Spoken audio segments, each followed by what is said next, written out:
ಆತ್ಮೀಯ ರೈತ ಬಾಂಧವರೇ ಹಾಗೂ ಕೃಷಿರಂಗ ಕಿಸಾನ್ವಾಣಿ ಕಾರ್ಯಕ್ರಮ ಕೇಳುಗರೆ, ಇವತ್ತು ನಾನು ಕೇಳಿದೆ ಶಿವಪ್ಪನಾಯಕ ಕೃಷಿ ಮತ್ತು ತೋಟಗಾರಿಕೆ ಕೃಷಿ ವಿಜ್ಞಾನಗಳ ಮಹಾವಿದ್ಯಾಲಯ ಇರುವಕ್ಕಿ ಮುಖ್ಯ ಆವರಣ, ಶಿವಮೊಗ್ಗ ಜಿಲ್ಲೆ, ಸಾಗರ ತಾಲೂಕು ಇಲ್ಲಿದ್ದೇನೆ. ಇವತ್ತು ನನ್ನ ಜೊತೆ ಡಾಕ್ಟರ್ ಪ್ರಿಯಾ ಕಿವುಡ್ಸ್ ಅಣ್ಣವರು ಇದ್ದಾರೆ. ಇವರು ಸಹಾಯಕ ಪ್ರಾಧ್ಯಾಪಕರಾಗಿ ಬೀಜ ವಿಜ್ಞಾನ ಮತ್ತು ತಂತ್ರಜ್ಞಾನ ವಿಭಾಗದಲ್ಲಿ ಕಾರ್ಯನಿರ್ವಹಿಸ್ತಾ ಇದ್ದು, ಇವತ್ತು ನಮ್ಮ ಜೊತೆ ಬೀಜಗಳ ವರ್ಗಗಳು ಮತ್ತು ಬೀಜ ಗುಣಮಟ್ಟದ ನಿಯಂತ್ರಣ ಕುರಿತು ನಮ್ಮ ರೈತ ಬಾಂಧವರಿಗೆ ಮಾಹಿತಿ ಮಾಡಿಕೊಳ್ಳಿಕ್ಕಿದ್ದಾರೆ.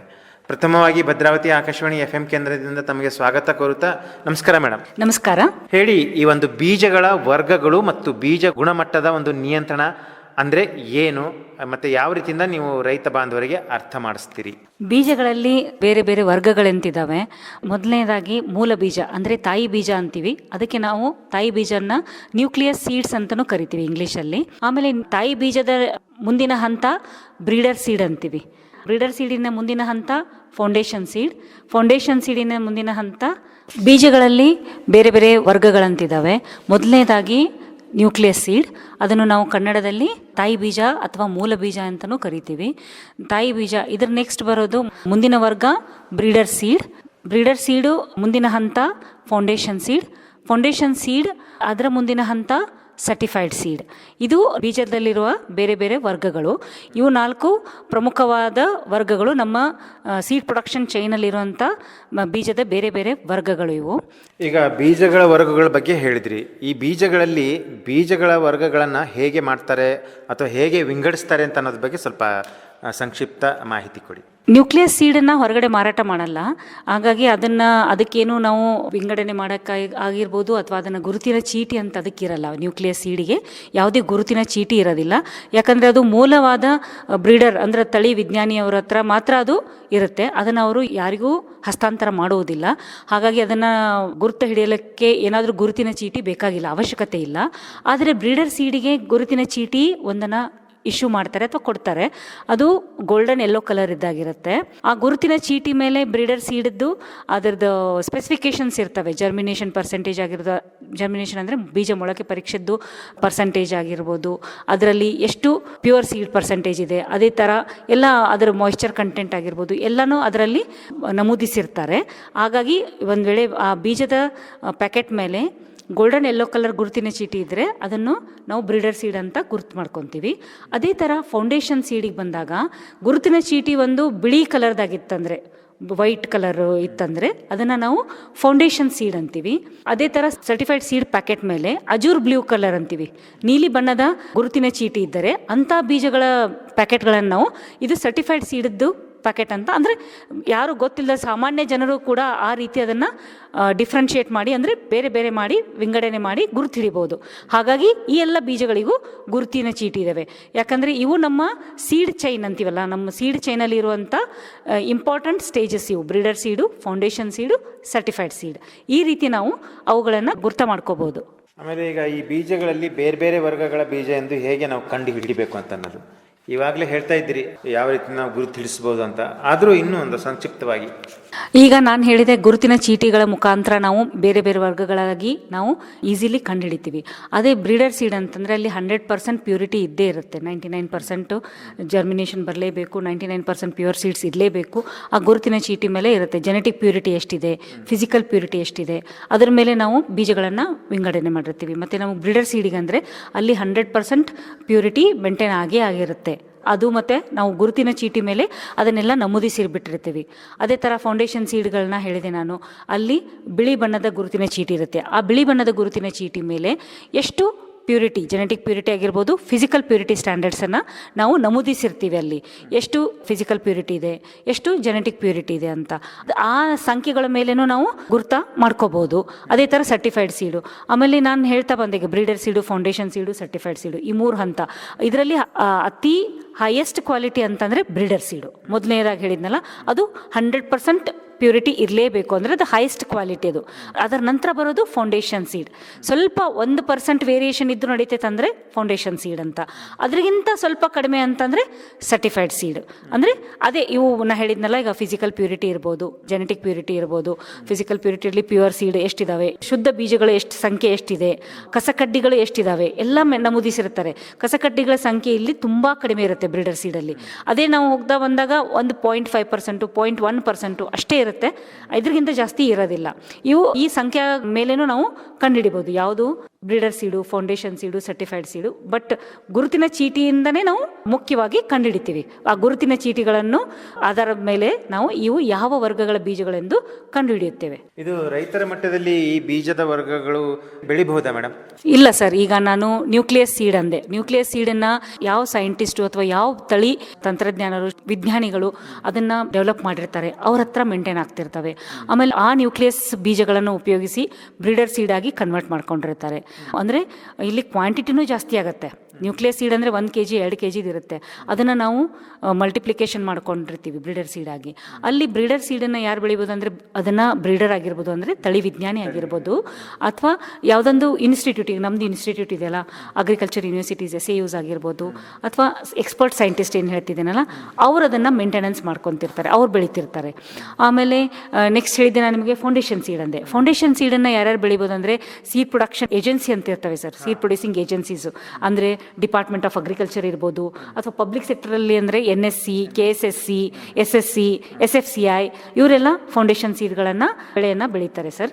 ಆಮೇಲೆ ಇವೆಲ್ಲ ಕ್ವಾಲಿಟಿನೂ ಮೇಂಟೈನ್ ಆಗಬೇಕು ಸರ್, ಅಂದರೆ ಗುಣಮಟ್ಟನೂ ಮೇಂಟೈನ್ ಆಗಬೇಕು. ಗುಣಮಟ್ಟ ಮೇಂಟೈನ್ ಮಾಡೋದು ಈಗ ನ್ಯೂಕ್ಲಿಯಸ್ ಸೀಡ್ ಪ್ರೊಡ್ಯೂಸಿಂಗ್ ಏಜೆನ್ಸಿಯಲ್ಲಿರ್ತಾರೆ ವಿಜ್ಞಾನಿ, ತಳಿ ವಿಜ್ಞಾನಿನೇ ಆಗಿರೋದ್ರಿಂದ ಅವರೇ ಅದನ್ನು ಮೇಂಟೈನ್ ಮಾಡ್ಕೊಂಡಿರ್ತಾರೆ.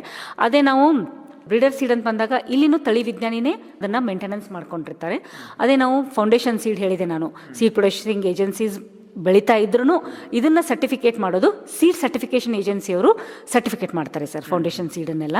ಅದೇ ಥರ ಫೌಂಡೇಶನ್ ಸೀಡಿಂದ ನಾವು ಸರ್ಟಿಫೈಡ್ ಸೀಡ್ ಬೆಳಿತೀವಲ್ಲ, ಸರ್ಟಿಫೈಡ್ ಸೀಡ್ಗಳನ್ನ ನಾವು ಡಿಪಾರ್ಟ್ಮೆಂಟ್ ಆಫ್ ಅಗ್ರಿಕಲ್ಚರ್ದವರಾದರೂ ಬೆಳೀತಾರೆ, ಅಥವಾ ಪಬ್ಲಿಕ್ ಸೆಕ್ಟರ್ ಆದಂಥ NSC, KSSC, SFCI ಮತ್ತು SSC ಈ ಎಲ್ಲ ಏಜೆನ್ಸಿಗಳು ಕೂಡ ಈ ಒಂದು ಬೀಜಗಳನ್ನೆಲ್ಲ ಬೆಳೀತಾರೆ ಸರ್, ಈ ವರ್ಗದ ಬೀಜಗಳನ್ನು. ಮತ್ತು ಇವು ಕೂಡ ಸೀಡ್ ಸರ್ಟಿಫಿಕೇಷನ್ ಏಜೆನ್ಸಿಯಿಂದನೇ ಸರ್ಟಿಫೈ ಆಗಲೇಬೇಕು ಸರ್ ಇವು. ಅಂದರೆ ಇದು ಸೀಡ್ ಸರ್ಟಿಫಿಕೇಷನ್ ಏಜೆನ್ಸಿಯಿಂದ ಸರ್ಟಿಫಿಕೇಷನ್ ಯಾಕೆ ಮಾಡ್ತಾರೆ ಅಂದರೆ ಈ ಬೀಜಗಳ ಗುಣಮಟ್ಟವನ್ನು ನಿಯಂತ್ರಿಸಲು ಸೀಡ್ ಸರ್ಟಿಫಿಕೇಷನ್ ಏಜೆನ್ಸಿಯಿಂದ ಸರ್ಟಿಫಿಕೇಟ್ ಆಗಿರಲೇಬೇಕು ಸರ್. ಈಗ ಗುಣಮಟ್ಟ ನಿಯಂತ್ರಣ ಇದ್ರ ಕುರಿತು ಒಂದು ಸ್ವಲ್ಪ ಹೇಳ್ತೀರಾ? ಬೀಜ ಗುಣಮಟ್ಟ ನಿಯಂತ್ರಣ ಕುರಿತು. ಅದೇ ಈಗ ಹೇಳಿದ್ನಲ್ಲ ಸರ್, ಬೀಜ ಗುಣಮಟ್ಟ ನಿಯಂತ್ರಣ ಅಂತಂದರೆ ಈ ಸೀಡ್ ಸರ್ಟಿಫಿಕೇಷನ್ ಏಜೆನ್ಸಿಯವ್ರ ರೋಲು ತುಂಬ ಇಂಪಾರ್ಟೆಂಟ್ ಇರುತ್ತೆ. ಈ ಬೀಜಗಳ ಗುಣಮಟ್ಟ ನಿಯಂತ್ರಣ ಆಗಲೇಬೇಕು ಸರ್, ಯಾಕಂದರೆ ಇವು ಬೇರೆ ಬೇರೆ ವರ್ಗಗಳ ಬೀಜಗಳು, ಅವು ತಳಿ ಶುದ್ಧತೆ ಮೇಂಟೈನ್ ಮಾಡಲೇಬೇಕಾಗತ್ತೆ. ತಳಿ ಶುದ್ಧತೆ, ಬೌದ್ಧಿಕ ಶುದ್ಧತೆ ಎಲ್ಲ ಮೇಂಟೈನ್ ಮಾಡಲೇಬೇಕು. ಅಂಥದ್ರಲ್ಲಿ ಅದೇ ನ್ಯೂಕ್ಲಿಯಸ್ ಸೀಡ್ ಅಂದರೆ 100% ಪ್ಯೂರ್ ಸರ್. ಅವು ಅದನ್ನು ಕನ್ಸರ್ನ್ ಸೈಂಟಿಸ್ಟ್ ಅಂದರೆ ಅವರು ತಳಿ ವಿಜ್ಞಾನಿಗಳೇ ಅದನ್ನು ಮೇಂಟೈನ್ ಮಾಡ್ತಾ ಇರ್ತಾರೆ. ಹಾಗಾಗಿ ಅದೇನು ಇದು ಬರಲ್ಲ. ಆಮೇಲೆ ಬ್ರೀಡರ್ ಸೀಡನ್ನು ಕೂಡ, ಬ್ರೀಡರ್ ತಳಿ ಅದನ್ನು ಕೂಡ ಮೇಂಟೈನ್ ಮಾಡೋದು ತಳಿ ವಿಜ್ಞಾನಿಗಳೇ ಯೂನಿವರ್ಸಿಟಿಲಿ ಮೇಂಟೈನ್ ಮಾಡ್ತಾ ಇರ್ತಾರೆ. ಆಮೇಲೆ ಈಗ ಫೌಂಡೇಶನ್ ಸೀಡ್ ಹೇಳಿದ್ವಲ್ಲ, ಫೌಂಡೇಶನ್ ಸೀಡ್ ಆಗಿರ್ಬೋದು, ಸರ್ಟಿಫೈಡ್ ಸೀಡ್ ಆಗಿರ್ಬೋದು, ಇವೆಲ್ಲಗಳ ಗುಣಮಟ್ಟವನ್ನು ಮೇಂಟೈನ್ ಮಾಡಬೇಕಂತಂದರೆ ಇಲ್ಲಿ ನಾವು ಆವಾಗಲೇ ಹೇಳಬೇಕಾದ್ರೆ ನಾನು ಸೀಡ್ ಸರ್ಟಿಫಿಕೇಷನ್ ಏಜೆನ್ಸಿಯವರು ಸರ್ಟಿಫೈ ಮಾಡಿರಲೇಬೇಕು ಅಂತ ಹೇಳಿದೆ. ಸೀಡ್ ಸರ್ಟಿಫಿಕೇಷನ್ ಏಜೆನ್ಸಿಯವರು ಅದಕ್ಕೆ ಫೀಲ್ಡ್ ಇನ್ಸ್ಪೆಕ್ಷನ್ ಅಂತ ಮಾಡ್ತಿರ್ತಾರೆ ಕ್ರಾಪ್ ಸ್ಟೇಜಲ್ಲಿ. ಫೀಲ್ಡ್ ಇನ್ಸ್ಪೆಕ್ಷನು ಅವರು ಕರೆಕ್ಟ್ ಆ ಸಮಯಕ್ಕೆ ಹೋಗಿ ಆ ಫೀಲ್ಡ್ ಇನ್ಸ್ಪೆಕ್ಷನಲ್ಲಿ ಎಲ್ಲ ಸ್ಟೇಜ್ ಮೇಂಟೈನ್ ಆಗಿದೆ ಇಲ್ಲೋ ನೋಡ್ತಾರೆ, ರೋಗಿಂಗ್ ಇದೆ ಎಲ್ಲ ನೋಡ್ತಾರೆ, ಐಸೋಲೇಷನ್ಸ್ ಮೇಂಟೈನ್ ಮಾಡಿದಾರೆಲ್ಲ ನೋಡ್ತಾರೆ, ರೋಗಿಂಗ್ ಮಾಡಬೇಕಾದಲ್ಲಿ ರೋಗಿಂಗ್ ಮಾಡಿಸ್ತಾರೆ. ಆಮೇಲೆ ಒಂದು ವೇಳೆ ಪರ್ಸೆಂಟೇಜ್ ಆಫ್ ಟೈಪ್ಸ್ ಅಂದರೆ ಬೇರೆ ತಳಿ ಬೀಜಗಳ ಮಿಶ್ರಣ ಆಗಿತ್ತಂದರೆ ಅಲ್ಲಿ ಬೇಡದೇ ಇರುವಂಥ ತಳಿಗಳಲ್ಲಿದ್ದರೆ, ಅದು ಮಿಕ್ಸ್ಚರ್ ಏನಾದರೂ ಆಗಿದ್ದರೆ ಅಂಥ ಪ್ಲಾಟ್ಗಳನ್ನು ಅವರು ತಳಿ ಶುದ್ಧತೆ ಮೇಂಟೈನ್ ಮಾಡೋ ಸಲುವಾಗಿ ಫೀಲ್ಡ್ ಇನ್ಸ್ಪೆಕ್ಷನ್ ಟೈಮಲ್ಲಿ ಅಂಥವನ್ನೆಲ್ಲನೂ ಬರೆದಿರ್ತಾರೆ ಸರ್, ಅದನ್ನೆಲ್ಲನೂ ರಿಮಾರ್ಕ್ ಮಾಡ್ಕೊಂಡಿರ್ತಾರೆ. ಅವರು ಫೀಲ್ಡ್ ಇನ್ಸ್ಪೆಕ್ಷನ್ ಟೈಮಲ್ಲಿ ಅದನ್ನು ತಳಿ ಶುದ್ಧತೆ ಅಷ್ಟೇ ಚೆಕ್ ಮಾಡಲ್ಲದೆ ಐಸೋಲೇಷನ್ನು ಮೇಂಟೈನ್ ಆಗಿದೆ ಇಲ್ಲೋ ಅಂತ, ಸೇಮ್ ತಳಿ ಇದ್ದಂಥದ್ದು ಬೇರೆ ಕಡೆ ಎಷ್ಟು ಡಿಸ್ಟೆನ್ಸಲ್ಲಿದೆ ಅದನ್ನು ನೋಡ್ತಾರೆ. ಅಂದರೆ ಅದಕ್ಕೆ ಐಸೋಲೇಷನ್ ಡಿಸ್ಟೆನ್ಸ್ ಅಂತೀವಿ. ಆ ತಳಿಗೆ ಎಷ್ಟು ಬೇಕಲ್ಲ ಅಷ್ಟು ಐಸೋಲೇಷನ್ ಮೇಂಟೈನ್ ಆಗಿರಲೇಬೇಕು. ಸೇಮ್ ತಳಿಗಳ ಹೊಲಗಳು ಸೇಮ್ ಪಕ್ಕದಲ್ಲಿ ಬೆಳಿಬಾರ್ದು ಸರ್. ಹಾಗಾಗಿ ಅದನ್ನು ಮೇಂಟೈನ್ ಮಾಡ್ತೀವಿ. ಅಂದರೆ ಬೇರೆ ಬೇರೆ ತಳಿಯಾಗಿ ಅದೇ ಬೆಳೆದೇ ಬೇರೆ ತಳಿಯಾಗಿದ್ರೂ ಅದಕ್ಕೂ ಐಸೋಲೇಷನ್ ಡಿಸ್ಟೆನ್ಸ್ ಮೇಂಟೈನ್ ಆಗಿರಲೇಬೇಕು. ಈ ರೀತಿ ನಾವು ಗುಣಮಟ್ಟವನ್ನು ಮೇಂಟೈನ್ ಮಾಡಬೇಕಾದ್ರೆ ಸರ್ಟಿಫಿಕೇಷನ್ ಏಜೆನ್ಸಿಯವರು ಅಲ್ಲಿ ಹೋಗಿರ್ತಾರೆ. ಸರ್ಟಿಫಿಕೇಷನ್ ಏಜೆನ್ಸಿಯವರು ಒಂದು ಮಾನಿಟರಿಂಗ್ ಟೀಮ್ ಅಂತ ಮಾಡ್ಕೊಂಡಿರ್ತಾರೆ ಸರ್. ಆ ಮಾನಿಟರಿಂಗ್ ಟೀಮಲ್ಲಿದ್ದವರು ಎಲ್ಲರೂ ಕೂಡ ಅದನ್ನು ಅಪ್ರೂವ್ ಮಾಡ್ತಾರೆ. ಎಲ್ಲ ಮೇಂಟೈನ್ ಆಗಿದ್ದೇನೆ, ಎಲ್ಲ ಇವರು ಏನೇನು ಸರ್ಟಿಫಿಕೇಷನ್ಗೆ ಏನೇನು ಬೇಕಲ್ಲ ಅದೆಲ್ಲ ಮೇಂಟೈನ್ ಆಗಿದೆ, ತಳಿ ಶುದ್ಧವಾಗಿ ಪ್ರೊಡಕ್ಷನ್ ಆಗ್ತಾ ಇದೆ ಅನ್ನೋದನ್ನೆಲ್ಲ ಅವರು ರಿಮಾರ್ಕ್ಸ್ ಹಾಕ್ಕೊಂಡಿರ್ತಾರೆ.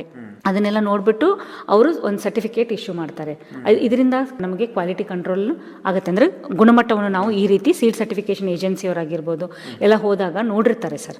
ನೋಡಿ ಅದನ್ನು ಮಾನಿಟರಿಂಗ್ ಟೀಮ್ ಅವರು ಒಂದು ರಿಪೋರ್ಟ್ ಕೊಡ್ತಾರೆ. ಅದರ ಮೇಲೆ ನಾವು ಈ ರೀತಿ ಕ್ವಾಲಿಟಿ ಅಂದರೆ ಒಂದು ತಳಿಯ ಗುಣಮಟ್ಟವನ್ನು ಅಥವಾ ಹೇಳಿದ್ನಲ್ಲ ಇವಾಗ ಬೀಜಗಳಲ್ಲಿ ಬೇರೆ ಬೇರೆ ವರ್ಗಗಳಿದ್ದಾವೆ ಅಂತ, ಆ ವರ್ಗಗಳು ಅಷ್ಟು ತಳಿಯ ಶುದ್ಧತೆಯನ್ನು ಮೇಂಟೈನ್ ಮಾಡಿರಲೇಬೇಕು. ಅಂದರೆ ಆ ಗುಣಮಟ್ಟ ಇದ್ದೇ ಇರಬೇಕು ಆ ಬೀಜದಲ್ಲಿ. ಅದನ್ನು ಮೇಂಟೈನ್ ಮಾಡೋಕ್ಕೆ ಇವರು ಸೀಡ್ ಸರ್ಟಿಫಿಕೇಷನ್ ಏಜೆನ್ಸಿ ರೋಲು ತುಂಬ ಇಂಪಾರ್ಟೆಂಟ್ ಇರುತ್ತೆ, ಫೌಂಡೇಶನ್ ಸೀಡಲ್ಲಿ ಮತ್ತು ಸರ್ಟಿಫೈಡ್ ಸೀಡಲ್ಲಿ ಸರ್. ಈ ರೀತಿ ಒಂದು ಬೀಜಗಳ ಗುಣಮಟ್ಟವನ್ನು ಕಾಪಾಡ್ಕೋಬೋದು. ಒಟ್ಟಾರೆಯಾಗಿ ಬೀಜಗಳ ವರ್ಗಗಳು ಮತ್ತು ಬೀಜ ಗುಣಮಟ್ಟದ ನಿಯಂತ್ರಣ ಕುರಿತು ಸಾರಾಂಶ ರೂಪದಲ್ಲಿ ರೈತ ಬಾಂಧವರಿಗೆ ಹಾಗೂ ಕೇಳುಗರಿಗೆ ಏನು ಹೇಳಕ್ಕೆ ಇಷ್ಟಪಡ್ತೀರಾ? ಇವಾಗಲೇ ನಾನು ಹೇಳಿದೆ ನಿಮಗೆ, ಬೀಜಗಳಲ್ಲಿ ಬೇರೆ ಬೇರೆ ವರ್ಗಗಳಿದ್ದಾವೆ. ಆ ವರ್ಗಗಳು ಯಾವ್ಯಾವು, ಆಮೇಲೆ ಈಗ ನ್ಯೂಕ್ಲಿಯಸ್ ಸೀಡು, ಬ್ರೀಡರ್ ಸೀಡು, ಫೌಂಡೇಶನ್ ಸೀಡಿಂದ ಬರುವುದು ಸರ್ಟಿಫೈಡ್ ಸೀಡು. ಆಮೇಲೆ ಒಂದೊಂದು ಕೇಸಲ್ಲಿ ಎಮರ್ಜೆನ್ಸಿ ಇರುತ್ತೆ, ಕ್ವಾಂಟಿಟಿ ಜಾಸ್ತಿ ಬೇಕಾಗಿರುತ್ತೆ. ಅವಾಗ ಏನು ಮಾಡ್ತೀವಿ ನಾವು, ನ್ಯೂಕ್ಲಿಯಸ್ ಸೀಡಿಂದ ಬ್ರೀಡರ್ ಸೀಡ್ ಒಂದು ಸ್ಟೇಜ್ ಆಯಿತು, ಬ್ರೀಡರ್ ಸೀಡಿಂದ ಫೌಂಡೇಶನ್ ಸೀಡ್ ಸ್ಟೇಜ್ 1 ಅಂತ ಮಾಡ್ಕೊಂಡಿರ್ತೀವಿ. ಯಾವಾಗ ಎಮರ್ಜೆನ್ಸಿ ಇದ್ದಾಗ, ಕ್ವಾಂಟಿಟಿ ಜಾಸ್ತಿ ಬೇಕಾದಾಗ ಆ ಟೈಮಲ್ಲಿ ಮಾತ್ರ ನಾವು foundation seed stage 1 foundation seed stage 2 ಮಾಡ್ಕೊಂಡಿರ್ತೀವಿ. ಅದೇ ರೀತಿ certified seed stage 1 certified seed stage 2 ಮಾಡ್ಕೋಬೋದು. ಆವಾಗ ಸರ್ಟಿಫೈಡ್ ಸೀಡ್ ಸ್ಟೇಜ್ 1 ಮತ್ತು 2 ಮಾಡಬೇಕಾದಾಗ ಆವಾಗ ಫೌಂಡೇಶನ್ ಸೀಡ್ ಸ್ಟೇಜ್ 1 ತೊಗೊಂಡಿರ್ತೀವಿ. ಫೌಂಡೇಶನ್ ಸೀಡ್ ಸ್ಟೇಜನ್ನು 2 ಅಂತ ಮಾಡಿ 2ರಿಂದ ಮತ್ತೆ ಸರ್ಟಿಫೈಡ್ ಸೀಡ್ 1 ಸರ್ಟಿಫೈಡ್ ಸೀಡ್ 2 ಮಾಡಲ್ಲ. ಈ ರೀತಿ ಇವು ಬೇರೆ ಬೇರೆ ಬೀಜ ವರ್ಗಗಳು. ಇವುಗಳು ಎಷ್ಟು ಇಂಪಾರ್ಟೆಂಟ್ ಇದೆಯಲ್ಲ ಅಷ್ಟೇ ಅವುಗಳ ಗುಣಮಟ್ಟವನ್ನು ಕಾಪಾಡುವುದನ್ನು ಅಷ್ಟೇ ಪ್ರಾಮುಖ್ಯತೆ ಹೊಂದಿದೆ. ಯಾವುದು ಸೀಡ್ ಪ್ರೊಡಕ್ಷನ್ ಚೈನ್ ಅಂತೀವಿ ನಾವು, ಬೀಜೋತ್ಪಾದನೆಯಲ್ಲಿ ಈ ವರ್ಗಗಳು ತುಂಬ ಪ್ರಮುಖವಾದ ಪಾತ್ರವನ್ನು ವಹಿಸ್ತವೆ. ಅದ್ರ ಜೊತೆ ಈ ಬೀಜಗಳ ಗುಣಮಟ್ಟವನ್ನು ಕಾಪಾಡೋದು ಕೂಡ ಅಷ್ಟೇ ತುಂಬ ಇಂಪಾರ್ಟೆಂಟ್ ಅಂತ ಹೇಳ್ಬೋದು. ಆಮೇಲೆ ನಾನು ನಿಮ್ಗೆ ಹೇಳಿದೆ, ಈಗ ಬ್ರೀಡರ್ ಸೀಡಿಂದ ಫೌಂಡೇಶನ್ ಸೀಡಿಂದ ಸರ್ಟಿಫೈಡ್ ಸೀಡನ್ನು ನಮ್ಗೆ ಇವು 3 ಇಂಪಾರ್ಟೆಂಟ್ ಸರ್. ಸೀಡ್ ಪ್ರೊಡಕ್ಷನ್ ಬೀಜೋತ್ಪಾದನೆಯಲ್ಲಿ ನಾವು ಮಾಡ್ತಾ ಇರೋದು ಬ್ರೀಡರ್ ಸೀಡಿಂದ ಫೌಂಡೇಶನ್ ಸೀಡಿಂದ ಸರ್ಟಿಫೈಡ್ ಸೀಡ್. ಅದೇ ಎಮರ್ಜೆನ್ಸಿ ಇದ್ದಾಗ ಮಾತ್ರ ನಾವು ಬ್ರೀಡರ್ ಸೀಡನ್ನು ನೆಕ್ಸ್ಟ್ ಫೌಂಡೇಶನ್ ಸೀಡ್ 1 ಮತ್ತು 2 ಮಾಡ್ಕೊಂಡಾಗ ಸರ್ಟಿಫೈಡ್ ಸೀಡ್ ಒಂದೇ ಸ್ಟೇಜ್ ಮಾಡ್ತೀವಿ. ಅದೇ ನಾವು ಬ್ರೀಡರ್ ಸೀಡಿಂದ ಫೌಂಡೇಶನ್ ಸೀಡ್ 1 ಸ್ಟೇಜ್ ಮಾಡಿದಾಗ ಅವಾಗ ಸರ್ಟಿಫೈಡ್ ಸೀಡನ್ನು 2 ಸ್ಟೇಜಲ್ಲೂ ಮಾಡ್ಕೋಬೋದು. ಆಮೇಲೆ ಇವುಗಳನ್ನು ನಾವು ಬೇರೆ ಬೇರೆ ಹೇಗೆ ಗುರ್ತ ಮಾಡ್ಕೋಬೋದು ಅಂತೂ ಹೇಳಿದೆ. ಗುರುತಿನ ಚೀಟಿ ಮುಖಾಂತರ ನಾವು ಇವು ಬೇರೆ ಬೇರೆ ವರ್ಗಗಳ ಬೀಜಗಳು ಅಂತ ನಾವು ಗುರುತು ಮಾಡ್ಕೋತೀವಿ. ಹೇಗೆ ಅಂದರೆ ಬ್ರೀಡರ್ ಸೀಡದ್ದು ಗೋಲ್ಡನ್ ಯೆಲ್ಲೋ ಕಲರ್ ಟ್ಯಾಗ್ ಆಯಿತು, ಆಮೇಲೆ ಫೌಂಡೇಶನ್ ಸೀಡದ್ದು ವೈಟ್ ಕಲರ್ ಟ್ಯಾಗ್ ಅಂದರೆ ಬಿಳಿ ಗುರುತಿನ ಚೀಟಿ, ಆಮೇಲೆ ಸರ್ಟಿಫೈಡ್ ಸೀಡದ್ದು ನೀಲಿ ಅಂದರೆ ಅಜೂರ್ ಬ್ಲೂ ಟ್ಯಾಗ್ ಅಂತೀವಿ. ಸರ್ಟಿಫೈಡ್ ಸೀಡನ್ನು ನಾವು ಗುರುತು ಮಾಡ್ಕೊಳ್ಳೋಕ್ಕೆ ನೀಲಿ ಬಣ್ಣದ ಚೀಟಿಯನ್ನು, ಅದು ಗುರುತಿನ ಚೀಟಿಯನ್ನು ಉಪಯೋಗಿಸಿ ನಾವು ಇವನ್ನ ಗುರ್ತ ಮಾಡ್ಕೋಬೋದು. ಬೀಜೋತ್ಪಾದನೆಯಲ್ಲಿ ತುಂಬ ಪ್ರಮುಖ ಪಾತ್ರ ವಹಿಸ್ತಾ ಇದ್ದಾವೆ ಸರ್ ಇವು ಬೇರೆ ಬೇರೆ ವರ್ಗಗಳ ಬೀಜಗಳು. ಹೆಚ್ಚಿನ ಮಾಹಿತಿ ಪಡೆಯುವುದಾದಲ್ಲಿ ತಮ್ಮ ದೂರವಾಣಿ ಸಂಖ್ಯೆನ ಕೊಡಿ ನಮ್ಮ ಕೇಳುಗರಿಗೆ. ನನ್ನ ದೂರವಾಣಿ ಸಂಖ್ಯೆ 9060202709. ಧನ್ಯವಾದ ಮೇಡಮ್. ಇದುವರೆಗೆ ತಾವು ಬೀಜಗಳ ವರ್ಗಗಳು ಮತ್ತು ಬೀಜ ಗುಣಮಟ್ಟದ ನಿಯಂತ್ರಣ ಈ ಕುರಿತು ಸಂಪೂರ್ಣ ಸಂಕ್ಷಿಪ್ತ ಮಾಹಿತಿಯನ್ನು ನಮ್ಮ ಕೇಳುಗರಿಗೆ, ರೈತ ಬಾಂಧವರಿಗೆ ತಾವು ತಿಳಿಸ್ಕೊಟ್ಟಿದ್ದೀರಿ. ಭದ್ರಾವತಿ ಆಕಾಶವಾಣಿ FM ಕೇಂದ್ರ ತಮಗೆ ಮತ್ತೊಮ್ಮೆ ಧನ್ಯವಾದಗಳನ್ನು ಅರ್ಪಿಸುತ್ತಾ ನಮಸ್ಕಾರ ಮೇಡಮ್. ಧನ್ಯವಾದಗಳು ಸರ್.